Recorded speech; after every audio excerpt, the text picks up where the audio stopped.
Welcome back, ladies and gentlemen. We are doing a follow-up episode. You saw Ant-Man and the Wasp last time and all the different ways that we can break it, and now we're actually breaking it. Let's check it out. Alrighty, let's dive straight into this one. Cracking it open. Just arrived in store. Not been released for a little while yet, so we're going to go check it out and see what we can do in a very dangerous, scissor-heavy manner. It's alright, trust me, they're blunt. It's not a huge problem here, but we're going to find out together how many pieces their heads are.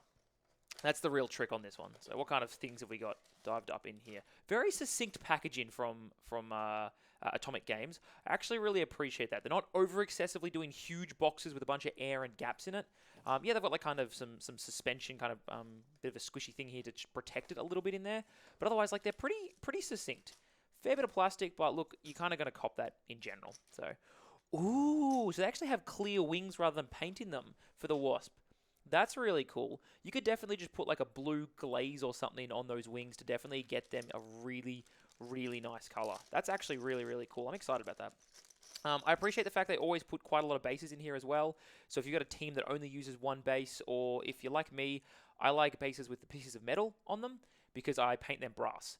And that allows me to kind of differentiate my models on the table if I paint them proper color and have someone else paint them proper color. Sorry, camera's doing a little bit of a freak out there. But if we paint them similar colors to the box, at least that way I can guarantee which one of mine are different because the metal is always brass. So I actually really appreciate that from Atomic Games. I really, really do. All right, what else? So we've got the clear wings. That's pretty cool. We got the bases. Tiny. Man, that Ant-Man is actually tiny. I didn't realize he was... Can you check that on the screen? Let me just zoom in on this one. Oh, let me do this one for you. Whoop. Yeah, all right. So come check out this. Where are we at? He is tiny. That's the size of my fingernail, that model. That's crazy. That is absolutely mental. I knew they were going to do a tiny one, but I didn't realize they were going to be that tiny. Same as the Wasp. You can see her there. Really nice detail on the models considering they're so small as well. That's very, very impressive. I am crazy impressed with that.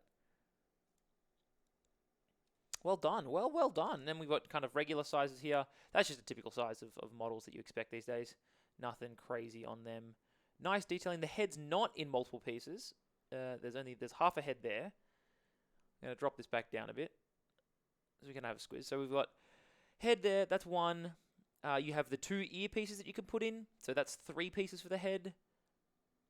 Only 3 pieces for the head. That's a record. That's a record, Atomic Games. You've done well there. You've done really, really well.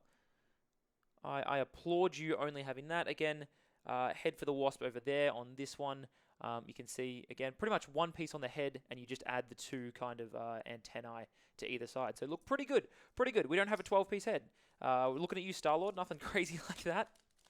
We've got these cards that are sideways now, rather than top to bottom, to try and make up for the 2 rules, which is pretty cool, as I can try and get this out. Poison tokens as well, Avenger tokens, stun tokens, really, really strong. Having the stunned special condition is not something that you want in your life, so very, very excited to have more models that can offer the stunned special condition. Whoop, there we go, try and get some focus in on that. And then we have the cards. I haven't actually had a chance to squeeze at the cards just yet, so let's dive into that one. We have Reversal, Unaffiliated Reactive. After an attack, ooh, where are we at? There we go. After an attack is resolved, another allied character within range 3 may spend 2 power to play this card, roll 4 dice, and deal 1 damage to the attacker for each crit and each wild rolled. Okay, so 2 power just to potentially do some extra damage. I think that's pretty awesome. That's a reactive. It's unaffiliated as well. That goes across the board to anyone. This is just a free potential attack. It's after an attack targeted an allied. So when your opponent attacks you, if another ally is within range 3 of the attacking character, you can spend 2. Okay. That's interesting. All right, I'm here for that. I'm very, very, very keen for that. It is crits and wild, so look, not a high chance. You have a 2 in 8, so 25% chance per dice. But you put that on 4 dice means you're at least guaranteeing 1 damage, and you can high roll it to like 2 or 3. Who knows? But that's pretty cool. 2 power. It's actually not crazy. 2 power, 4 dice, 25% chance. Pin Particles. Unaffiliated, but obviously you need Ant-Man or Wasp. May spend 2 power to play this card. Choose another allied character within range 3. Then choose an interactive terrain feature of size 3 or less within range 3 of the chosen character. They throw it medium. That's interesting. Okay, so someone else can throw. So it actually gives quite huge range, because if I'm, say, over here, then I check my range 3 to about here, and then they throw it medium to here. So, or even over here, you know. So that's actually huge. That's a huge throw for 2 power. And I might add that getting a 2 power throw just off the bat for anyone, all you need is an Ant-Man or a Wasp. And I'm definitely taking Wasp. I'm telling you that right now. 3 threat. So she already has a throw on her card. If we jump onto the Wasp here, I've done a video on these guys if you haven't already checked it out. But they've got, she's got, where is it? Pim discs. So you can 3 power, range 2, throw medium. And now we have another 2 power, range 3, throw medium on someone else. So that's a 2 power throw and a 3 power throw. That's huge. That is absolutely huge. That is game changing right there. Getting yourself a free throw. It means that if you're in a bunch of power, like we're talking Ant-Man, my biggest problem with him was he doesn't have a huge power spenders, right? He's not crazy strong. He's pretty mobile, but he doesn't have any way to spend power. Suddenly, giving him this ability to just throw free terrain at people, that's crazy. That's huge, right? Now we have no escape. What do we got here? During an enemy character's activation, so reactive, always really strong doing stuff on your opponent's turn. I've said that a couple times, but I will maintain one of the most powerful things you can do is anything on your opponent's turn, not yours, because it does break kind of the turn structure, which is huge. During an enemy character's activation, when it begins a move action, and it's within range 2 of 2 or more allied characters, before they actually move, you can both spend 1, roll 4 dice, and they take a damage for a crit and wild. So it's no escape. So it's very, very similar to Reversal. Reversal says when you attack, I get to potentially attack you back. No escape says when you move, I get to attack you. So look, I think these are very much attached to Ant-Man, in my opinion, because he just doesn't have a huge way to spend power. You've got the Bullet Ant Barrage, obviously, but if you're on objectives, getting some power, uppercutting some people and punching here, that's the only real energy or power expenditure that you have. So I think these cards are almost stapled onto Ant-Man right here. Just get a staple, because that's his way of just throwing power consistently for some free attacks and some free damage. Obviously, he definitely takes the pin particles as well to get a free throw. But yeah, that's very interesting for characters that really struggle to actually spend power. And I know that, people at home are like, what do you mean struggling to spend power? I'm at 0 all the time. Anything to actually gain power.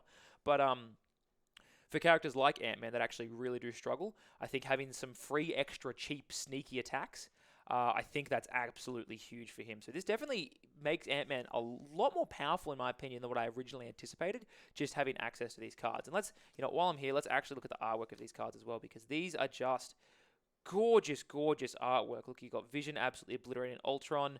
I love Ant-Man helping out the Hulk here. Like the Hulk needs help. I think he actually picked up a little street cone, like a little warning cone, and then he's just like, no, I'll make it larger for you. Don't worry about it. We'll actually do some damage with it. So I think that's pretty funny there. It's nice and thematic and cute. And then no escape. We're sending the ants after them again, because Ant-Man loves the ants. That's his thing. He likes ants. Anyway, look, that's it for today. Gorgeous artwork all around. I don't think these change information based on their sides. No major changes through here. Still got the same type of stuff. But if you want, check out my other video. I did a video talking about these cards and how powerful I think these individual cards are. This is a bit of a box opening, bit of fun.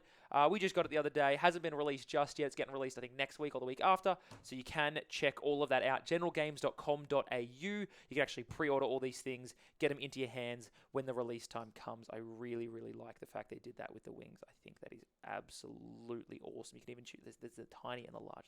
That's just brilliant. But look, thank you, Atomic Mass Games. Check them all out. Marvel Crisis Protocol. My name is Max. You have yourself a safe and wonderful day. I'm going to throw you on to Ellie. She's going to tell you how you can check out all of our different social medias. So stay safe. I love you out there. Mwah. Bye.